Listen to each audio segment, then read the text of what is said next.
Students, आज हम amoeba की स्ट्रक्चर पढ़ेंगे। देखिए बच्चों, अमीबा की संरचना आप पहले की कक्षाओं में भी देख चुके हो। अमीबा क्या होता है? ये एक कोशिकीय जीव होता है। देखिए इसकी स्ट्रक्चर, ये इसका डायग्राम दिखाया गया है। इसकी संरचना, इसकी जो शरीर की संरचना होती है वो अनियमित आकृति की होती है और लगातार ये अपनी आकृति बदलता रहता है। भोजन को ग्रहण करने के लिए अमीबा अपने पादाब का मतलब होता है बच्चों कृत्रिम पैर। ये कृत्रिम पैर है। इन कृत्रिम पैरों की सहायता से भोजन को अपने अंदर ले लेता है। अब जब ये भोजन शरीर के अंदर आ जाता है तो इसके चारों ओर एक कवर बन जाता है और इसे कहते हैं हम खाद्य धानी।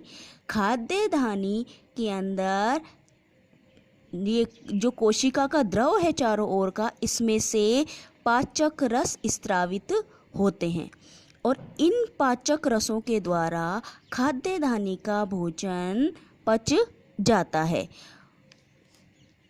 इस पचे पचाए भोजन का उपयोग अमीबा अपने गुणन वृद्धि में करता है।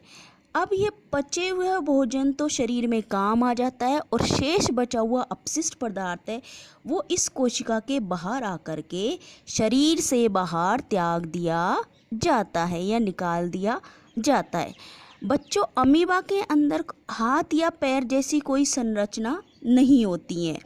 इसके अंदर इसकी जो कोशिका झिल्ली होती है, चारों ओर का ये आवरण है, ये ही इसके पास जैसे ही कोई छोटे सूक्ष्म कीट आते हैं ये उनके चारों ओर अपनी कोशिका को फैला लेती है। ये फैलाने वाली संरचना इसे हम कहते हैं पादाब, कृत्रिम पैर। कृत्रिम का मतलब आर्टिफिशियल, जो कि हमेशा नहीं रहते हैं, बार बार ये बदलते रहते हैं। इस प्रकार से बच्चों अमीबा अपने भोजन को ग्रहण करती है। ये एक जलाशय में पाए जाने वाला जीव है और जो कि छोटे छोटे सूक्ष्म कणों को अपने भोजन के रूप में ग्रहण करता है। अब इसके भोजन ग्रहण करने की विधि, यानी शरीर के अंदर भोजन ग्रहण करने की विधि को कहते हैं हम अंतर्ग्रहण। क्या कहते हैं?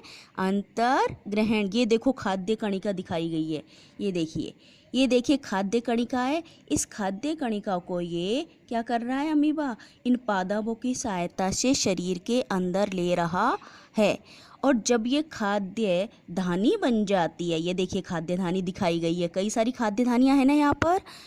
और इसकी कोशिका द्रव में एक होता है केंद्रक। केंद्रक बच्चों क्या होता है? ये एक कंट्रोलर जनरल होता है कोशिका का, यानी कोशिका में होने वाली सभी क्रियाओं को कंट्रोल करता है। अब इसमें एक केंद्रक पाया जाता है और अपशिष्ट पदार्थ जैसे जैसे कोशिका झिल्ली के पास आते जाते हैं वहाँ से कोशिका झिल्ली कुछ टूट जाती है और ये अपशिष्ट पदार्थ शरीर से बाहर त्याग दिए जाते हैं। इनका शरीर में कोई काम नहीं होता है। जिस प्रकार से हमारा भी भोजन पच जाता है और अपचित भोजन का हमारे शरीर में कोई यूज़ नहीं है, इस प्रकार से अमीबा भी अपचित भोजन को अपने शरीर से बाहर त्याग देता है। ये बच्चों आपको समझ में आ गया होगा टॉपिक। इससे संबंधित देखिए कुछ क्वेश्चंस और हम देखते हैं। देखिए और भी क्वेश्चंस है। एक क्वेश्चन है ORS गोल क्या है? ORS बच्चों क्या होता है? इसका पूरा नाम है जीवन रक्षक घोल। ये कैसे तैयार किया जाता है? पानी को उबाल करके ठंडा कर लिया जाता है और इसमें एक चुटकी नमक और एक चुटकी चीनी मिलाई जाती है। क्वेश्चन नंबर 12 है मनुष्य में सेलुलोज का पाचन क्यों नहीं होता? देखो बच्चों, क्योंकि जीव जंतुओं के शरीर के अंदर जो शाकाहारी प्राणी होते हैं इनके शरीर के अंदर एक संरचना पाई जाती है अंधनाल। ये अंधनाल क्या करती है?